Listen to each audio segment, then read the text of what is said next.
ইয়া করেন, একটু ধরেন, কয়জন সাক্ষাৎকার নিতে হবে। এটা একটু ক্যামেরা একটু ধরেন, নাই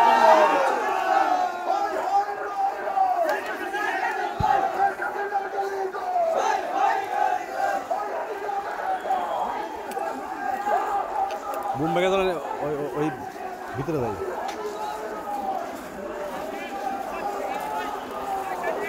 চালু কোন কোনটা দেয়া?